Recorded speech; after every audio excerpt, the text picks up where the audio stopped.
Bismillahirrahmanirrahim.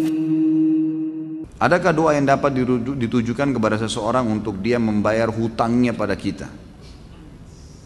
Setahu saya tidak tahu ya, ada riwayat khusus masalah ini. Yang ada riwayat itu kalau kita terlilit utang, gitu kan? Karena Ibnu Abbas mengatakan kalau engkau membaca dalam riwayat sahih, kalau engkau membaca Allahumma kfini bihalalika an haramik waqdin bi fadlika amman siwak.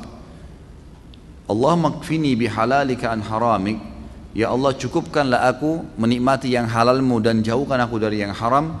Waqdini bi fadlika amman siwak, dan lepaskan saya dari ketergantungan kepada selainmu, maka akan dibayarkan utangmu oleh Allah walaupun memenuhi langit. Kata Ibnu Abbas radhiyallahu anhu. Ini harus diamalkan, dan ingat kalau berdoa ikutkan dengan hadis Nabi yang lain riwayat Bukhari, ud'ullaha mukinuna bil ijabah. Berdoa sama Allah diikuti dengan keyakinan penuh Allah akan ijabah. Fa innallaha la yaqbalu ad-du'a min qalbil ghafil. Allah tidak akan pernah terima doa dari hati yang lalai. Doa ya Allah diterima enggak ya? Ragu. Atau sambil berdoa sambil ingat makanan, ingat pasangan, ingat ini, nggak bisa. Harus dengan yakin, gitu kan. Jadi kalau doa untuk buat orang lain bayar, Allah yang saya tahu berdoa kepada Allah bisa, itu bukan mustahil.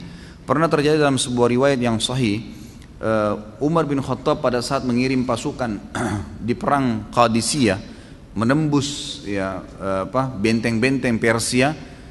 Nah, pada saat itu pasukan muslimin yang masuk dari 12.000 orang pasukan ini, itu kan kalau pasukan jihad masuk dan menang, berarti lokasi yang ditembus itu menjadi harta rampasan perang.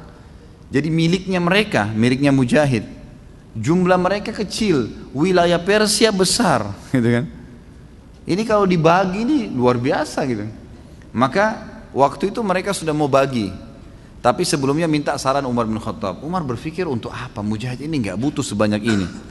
Maka Umar bin Khattab juga berpikir mereka mu'allaf, baru masuk Islam, baru mengenal Islam, lebih baik ganimah ini harta rampasan perang dibagi aja, tetap pemiliknya tapi dikasih setengah kepada para mujahid. Waktu itu Bilal radhiyallahu anhu sahabat Nabi yang lain menolak. Waktu Umar bin Khattab kasih keputusan, kata Bilal, ya Amir Mu'minin, jelas hukum agama kita, gitu kan? Ini dibagi untuk mujahidin. Maka Umar bin Khattab mengatakan, wahai Bilal, pikirkanlah, kalau kau mendapatkan sekian bagian dari Persia, kau mau apain tuh harta? Banyak sekali, gitu kan? Dan mereka itu orang-orang yang baru masuk Islam. Lebih baik kamu berbagi dengan dia sambil kamu ajarkan Islam. Ini pendapat Umar. Tapi Bilal tetap ngotot, nggak mau.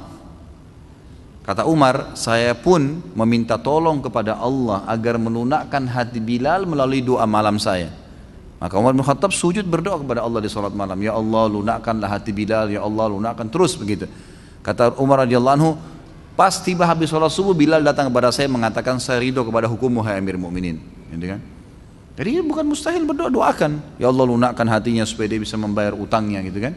Sambil tentu kita muhasabah teman-teman sekalian. Jadi kadang-kadang kita juga ini terlalu banyak terlalu pintar menyalahkan orang, tidak bermuhasabah. Apa yang terjadi, sesuatu yang terjadi pada kita, yang paling pertama hisab diri kita dulu. Ada masalah apa saya ini? Jangan sampai orang ini gunjing karena saya pernah gunjing orang. Jangan sampai utang ini mungkin saya pernah utang sama orang, saya nggak bayar. Jadi kita muhasabah dulu. Kalau kita sudah tidak temukan variabel kesalahan kita, nah baru gitu. Baru kita mungkin ini cobaan murni, bukan karena kesalahan saya. Tapi kalau kita memang dasarnya ada kesalahan dulu, mintalah kepada Allah mudah-mudahan jadi pengampunan dosa.